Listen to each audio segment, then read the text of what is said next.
Can Bernie Sanders and Joe Biden unite the Democratic Party?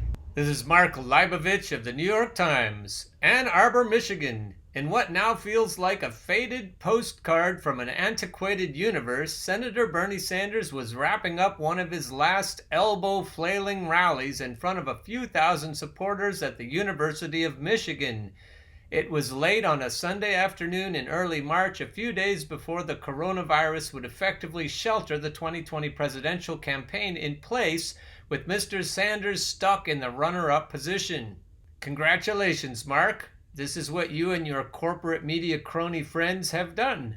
As it turned out, this would be among the last non-virtual campaign rallies of the 2020 primary season.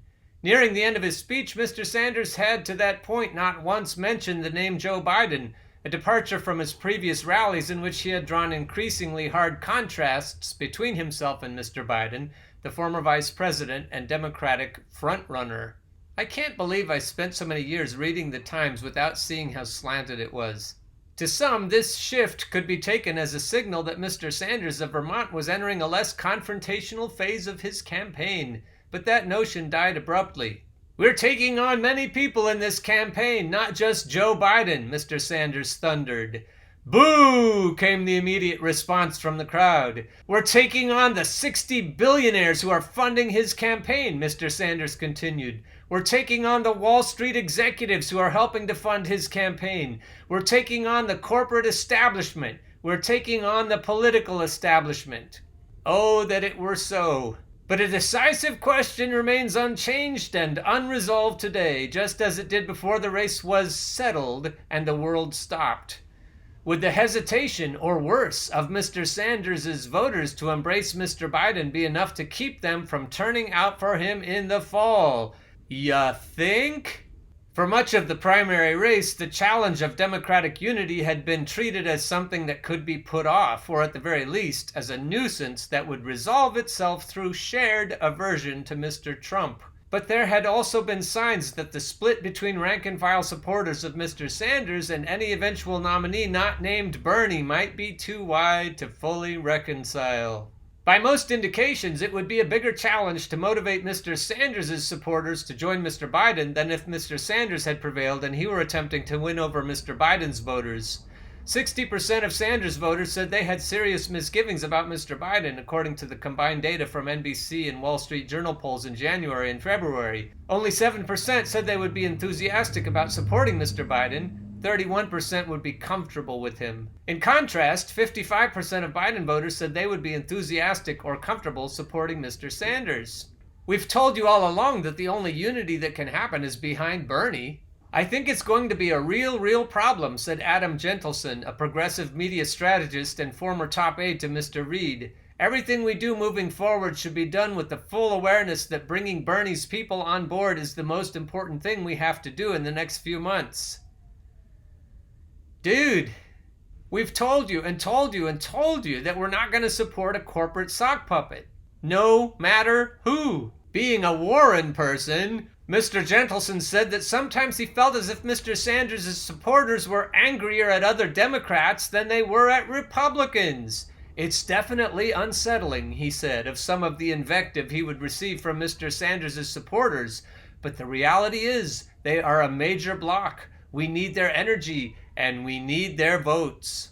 Dude, this is pathetic.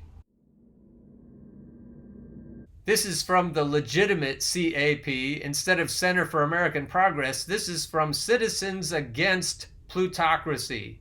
VP Biden is the least electable candidate. Let me just run very quickly down through these bullet points.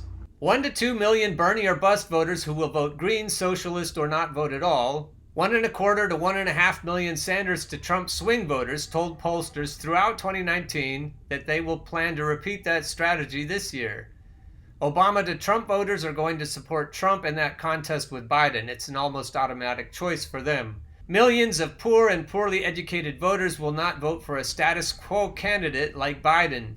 Biden is putting together Hillary Clinton's losing coalition. Biden has told young people that he has no empathy for them. Biden has said he would veto Medicare for all, a litmus test for many progressive voters. The deepest nail in Biden's electability coffin may be his obvious cognitive decline. You can bet Honey Badger Trump won't hold back on Biden's dementia. There are already attack ads with Biden's dementia prominently featured. For more on this key topic about Biden's unelectability, see Stop Calling It a Stutter, Joe Biden Will Lose a General Election to Donald Trump, or the video tweet below. And I'll link to this whole webpage for you. Biden cannot plausibly offer change, he can only offer more of the same, and most Americans do not want more of the same. Chris Hedges. Here are some video examples of inappropriate touching of women and a credible allegation of sexual assault in 1993. Because of VP Biden's support for the Trans-Pacific Partnership, his muscular exercise of foreign policy, and his evident mental decline, a President Biden would arguably be more dangerous than 4 more years of Trump. Biden's insufficient and neoliberal approach to climate change will not aid human survival for any longer than a generation or two compared with Trump, if human extinction ends up becoming one of the upshots of the runaway global warming that is underway.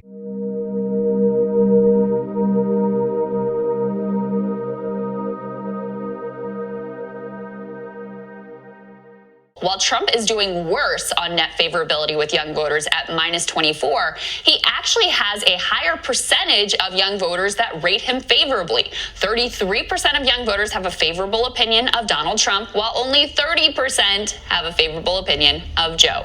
Let me say that again. Less than a third of voters under 34 have a positive opinion of Democratic frontrunner Joe Biden. That is an absolute catastrophe for Joe and for the Democratic Party that's so proud of being the party of young people. And make no mistake about it, the sneering contempt that all of those people had for the Sanders movement will come back to haunt them, not only in this election cycle, but in the future, as they try to build a durable majority that depends very heavily on the votes of the young.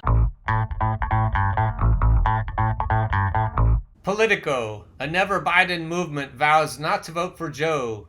On Tuesday night, Joe Biden's campaign was celebrating his latest primary night triumph. By Wednesday morning, Never Biden, Write in Bernie, and Dem Exit 2020 hashtags began trending on Twitter. There's no question it's been a banner 2 weeks for Biden, but lurking in the background of his sudden ascension to all but presumptive nominee is evidence that at least some Bernie Sanders supporters might not migrate to him in November, weakening him in the general election. On the Young Turks, which draws millions of voters, Crystal Ball, the former MSNBC host, said she couldn't vote for Trump, but you can leave it blank, she said, referring to the November ballot.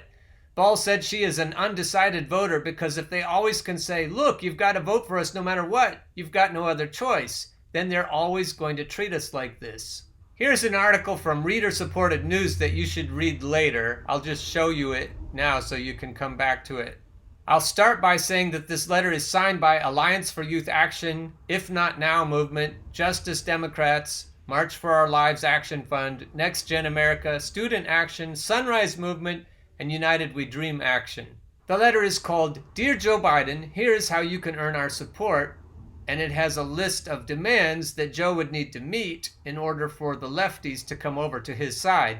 While you are now the presumptive Democratic nominee, it is clear that you were unable to win the votes of the vast majority of voters under 45 years old.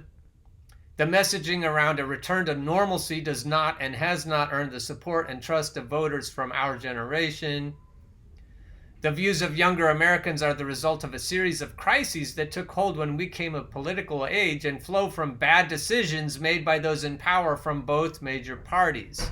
And let me tell you, young leaders, it's a mistake to assume that Joe is even capable of changing anything from these last 40 years. We grew up with endless wars, skyrocketing inequality, crushing student loan debt, mass deportations, police murders of Black Americans, and mass incarceration, schools which have become killing fields, and knowing that the political leaders of today are choking the planet we will live on long after they are gone. We've spent our whole lives witnessing our political leaders prioritize the voices of wealthy lobbyists and big corporations over our needs. From this hardship, we've powered a resurgence of social movements demanding fundamental change. Why would we want a return to normalcy? We need a vision for the future, not a return to the past. The demands include climate change, gun violence prevention, immigration, healthcare, criminalization, education, wealth tax, foreign policy, democracy, personnel and future administration demands, and on. So please give this a read when you get a chance. The topic of the next clip will be trending on social media. No possibility of unity behind Biden. Trump is a foregone conclusion.